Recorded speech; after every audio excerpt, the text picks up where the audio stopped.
আমি দুটি প্রশ্ন করব এবং একটি প্রস্তাব রাখবো। প্রথমত, আজকে যে বিষয়ে আলোচনা হচ্ছে আমাদের বিরোধিতা নিয়ে, আমি যেহেতু একজন আহমদী, আমি যে জিনিসটা ফিল করেছি এই জন্য আমি আসলে, আমাদের জন্য তো প্রশ্নের সুযোগও দেওয়া হয় না, কিন্তু আজকে আমি একটু কথা বলার সুযোগ নিয়েছি।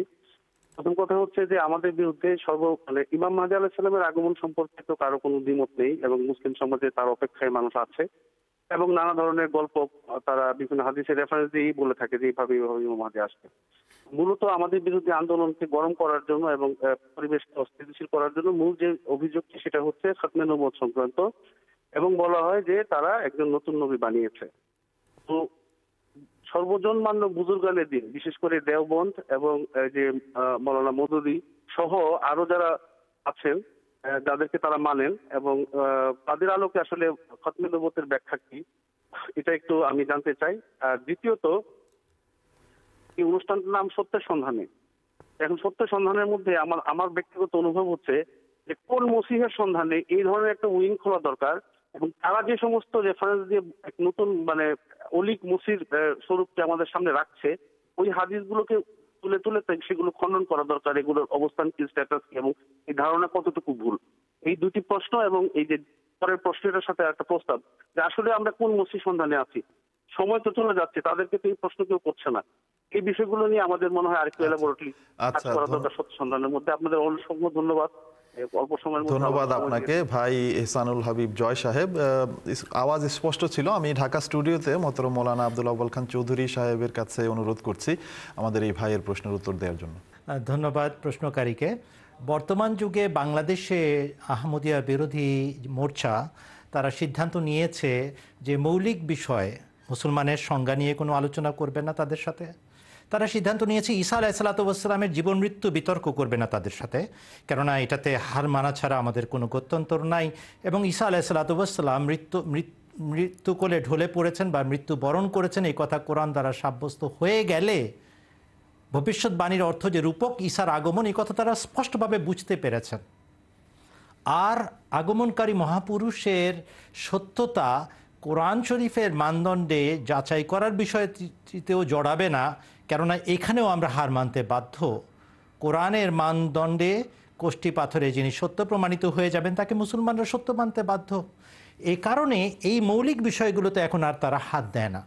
তারা এখন হাত দেয় তার লেখার মধ্যে এই শব্দ ব্যবহৃত হয়েছে, তার অমুক কিতাবে এটা লিখেছিলেন, তার এই ভবিষ্যৎবাণীটা আমরা বুঝতে পারি নাই, সুতরাং এটা পূর্ণ হয় নাই, ইত্যাদি ইত্যাদি ইত্যাদি।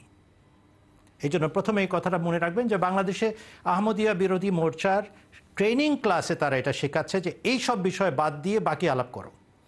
কিন্তু যেহেতু আপনি প্রশ্ন করেছেন, সুতরাং উত্তর দিতে হবে। মুসলমানদের ধর্মের উৎস কি? ইসলাম ধর্মের উৎস হচ্ছে আল কোরআন। কোরআন থেকে খাতামুন নবীনের যা অর্থ সাব্যস্ত হয় সেটা সর্বজন বিদিত এবং সেটা সর্বজন গ্রহণযোগ্য। দ্বিতীয় পয়েন্ট, রসুল আকরাম সাল্লাল্লাহু আলাইহি ওয়াসাল্লামের সুন্নাত, রসুল আকরাম সাল্লাল্লাহু আলাইহি ওয়াসাল্লামের সহি হাদিস দ্বারা যা প্রতীয়মান হয় সেটা মানতে আমরা বাধ্য। এরপরে হুজুর সাল্লাল্লাহু আলাইহি ওয়াসাল্লামের শিক্ষা অনুযায়ী সাহাবায়ে কেরাম রাদিয়াল্লাহু আনহুম আজমাইন তাদের বক্তব্যের যে অর্থ খাতামুন নবীনের প্রতিভাত হবে সেটা মানতে আমরা বাধ্য। এরপরের মুজাদ্দিদিন এবং মুফাসসিরিন যারা সত্যিকার অর্থে জ্ঞানী, আল্লাহর ক্ষুধাভীরু এবং ক্ষুধাপ্রেমিক, তারা যে আল্লাহ এবং রসুলের প্রেমে বিভোর হয়ে কোরআন শরীফ থেকে যে আলো গ্রহণ করেছেন এবং মানুষের কাছে ছড়ানোর চেষ্টা করেছেন, তাদের আলোকে আমরা কথা বলতে পারি। আপনি বলছেন যে আলেম ওলামাদের কথা বলো, আমি বলছি কোরআন দ্বারাও কিন্তু আমরা কথাটা স্পষ্ট করে এসেছি। হাদিসে রসুল সাল্লাল্লাহু আলাইহি ওয়াসাল্লামের মধ্যে যা সহি হাদিস বলে প্রতীয়মান, সেখান থেকে আমরা খাতামুন নবীনের অর্থ করেছি এবং বারবার উপস্থাপন করেছি। হযরত উম্মুল মুমিনিন আয়েশা সিদ্দিকা রাদিয়াল্লাহু আনহা তার যে বক্তব্য কুলু খাতামুন নবীন ওয়ালা তাকুলু লা নবিয়্যা বাদা, এই হাদিসও আমরা এখানে উপস্থাপন করেছি। হুজুর সাল্লাল্লাহু আলাইহি ওয়াসাল্লামের বিষয়ে হযরত আয়েশা সিদ্দিকা রাদিয়াল্লাহু আনহা যেভাবে জানতেন, খুব কম মানুষ এভাবে জানত। তার কাছ থেকে অর্ধেক ধর্ম শেখার কথা হুজুর সাল্লাল্লাহু আলাইহি ওয়াসাল্লাম বলেছেন।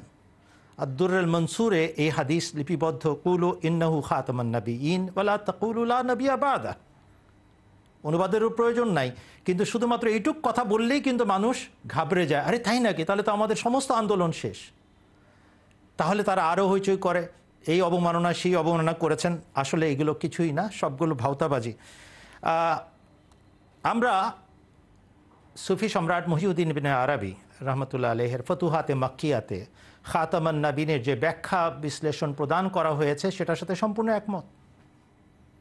তিনি বলেছেন এমন কেউ আগমন করবে না যে হজরত মোহাম্মদ সাল্লাল্লাহু আলাইহি ওয়াসাল্লামের শরীয়তকে বাতিল বা রহিত সাব্যস্ত করবে, কখনোই সম্ভব না।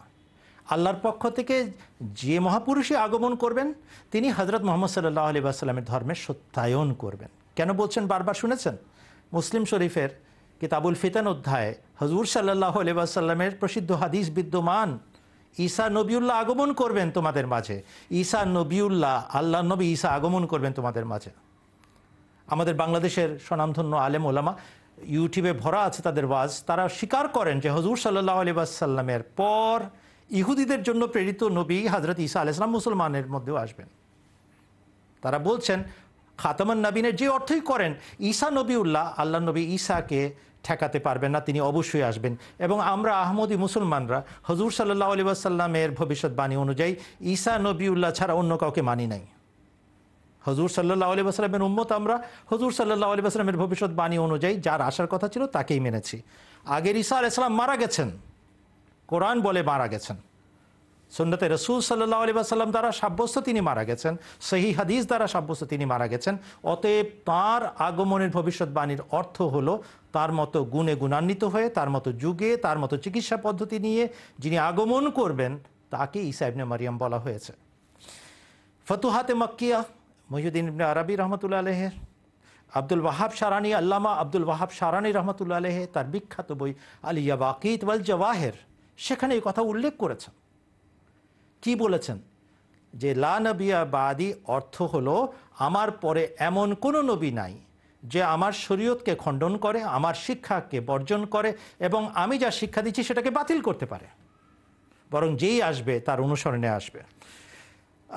বাংলাদেশে এখন বাড়ি বাড়ি দেখা যায় মারিফুল কোরআনের সংকলন, 8 খণ্ডেও আছে, আবার সংক্ষিপ্ত যে সংস্করণ আছে সৌদি আরবের পক্ষ থেকে ছাপানো, সেটাও সব জায়গায় বিদ্যমান। সেখানে মারিফুল কোরআনে মুফতি মোহাম্মদ শফি সাহেব কি বলেছেন? আগমনকারী ঈসা নবুয়তের গুণে গুণান্বিত হবেন। আগে তাকে না মানলে যেরকম কুফরি হতো, এই যে দ্বিতীয় আগমনই তার ঘটবে, সেখানে যদি কেউ তাকে অস্বীকার করে তার একইভাবে কুফরি সাব্যস্ত হয়ে যাবে। কুফরি কার সাব্যস্ত হয় ভাই সাহেব? আল্লাহর পক্ষ থেকে প্রেরিত মহাপুরুষকে না মানলে কুফরি হয়।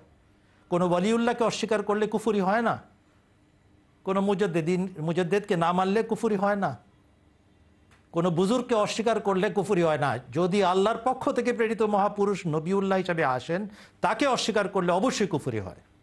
এবং ওটি স্পষ্ট লিখেছেন, বলেছেন আগে যেভাবে তিনি নবুয়তের গুণে গুণান্বিত ছিলেন, আগমনকালে, এই দ্বিতীয় আগমনকালে তিনি সে একইভাবে নবুয়তের গুণে গুণান্বিত থাকিবেন, অর্থাৎ তিনি নবী থাকিবেন।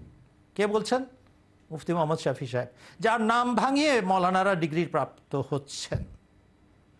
আর মৌলানা আবুল কাসেম নানুতবি সাহেব, যিনি দেওবন্দ মতবাদের প্রতিষ্ঠাতা, তিনি কি বলেছেন? তার বিখ্যাত তাহজিরুন নাস পুস্তিকায় কি বলেছেন? এটা প্রশংসা স্থলে খাতামান নবীন শব্দ ব্যবহৃত হয়েছে। এটা নিন্দা করে আল্লাহ তাআলা তাকে এই উপাধি দেননি। অতএব হুজুর সাল্লাল্লাহু আলাইহি ওয়াসাল্লামের খাতামান নবীন উপাধির সেই অর্থ করতে হবে যেটা তার জন্য প্রশংসাবাচক। বলছেন তিনি শেষ নবী। আমি জানতে চাই এর মধ্যে প্রশংসাটা কিসের? যুগের দিক থেকে শেষ নবী হবার মধ্যে প্রশংসা কিসের? এটা সাধারণ মানুষের অজ্ঞ ব্যক্তিদের বক্তব্য হতে পারে, কিন্তু বিদগ্ধ আলেমের পণ্ডিতদের কথা হতে পারে না। তিনি বলছেন যেহেতু এটা মাকামে মাদাহ, সেখানে বর্ণিত হয়েছে, অর্থাৎ প্রশংসার ছলে বর্ণিত হয়েছে, তাই এমন অর্থ সাব্যস্ত হবে যে অর্থ করলে তার প্রশংসা সাব্যস্ত হয়। আর সেই অর্থ কি? হুজুর সাল্লাল্লাহু আলাইহি ওয়াসাল্লাম শরীয়তের দিক থেকে চরম এবং পরম মার্গে উপনীত, তার কথা ফাইনাল। এবং এই ফাইনাল কথা পরে যদি কোনো নবী আগমন করেন তার কথা অনুযায়ী এবং তার অনুসরণে, তাহলে তার নবুয়তের সামান্যতম কোনো বিচ্যুতি ঘটে না, অর্থাৎ মহানবী সাল্লাল্লাহু আলাইহি ওয়াসাল্লামের সম্মানহানি ঘটে না। কে বলেছেন? মৌলানা মোহাম্মদ কাসিম নানুতভি সাহেব, তাহজিরুন নাস পুস্তিকা, এক জায়গায় নয়, চারটি জায়গায় তিনি এই কথার পুনরাবৃত্তি করেছেন। খাতামান নবীনের সেই একই ব্যাখ্যা আমরা মানি যা মোহাম্মদ কাসিম নানুতভি সাহেব বলেছেন। আর বর্তমান যুগের অনেক আলেমদের সাথে আমাদের মিল খায় এই ব্যাপারে, যারা একটু গভীরে গেছেন তারা ওই একই কথা বলছেন। অতএব যে সমস্ত আলোচনা করা হয় বাজারে, সেগুলো মানুষকে ধোঁকা দেওয়ার জন্য, প্রতারণা করার জন্য, উস্কে দেওয়ার জন্য, আহমদিয়া বিরোধী একটি আন্দোলন তুলে দেওয়ার জন্য চেষ্টা করা হয়। এটা সব সময় কূটনৈতিক চাল হিসাবে ব্যবহৃত হয়। দয়া করে বিভ্রান্ত হবেন না কেউ, বরং আমাদের কাছে আসেন, জিজ্ঞেস করেন, আমরা যে সমস্ত তথ্য উপাত্ত দিচ্ছি সেগুলো যাচাই করে দেখেন। আপনারা আশ্চর্য হবেন, আপনাদের মনের কথাই আমরা বলছি, যা আপনাদের বিদগ্ধ পণ্ডিতরা, আলেমরা বলে গেছেন। ধন্যবাদ।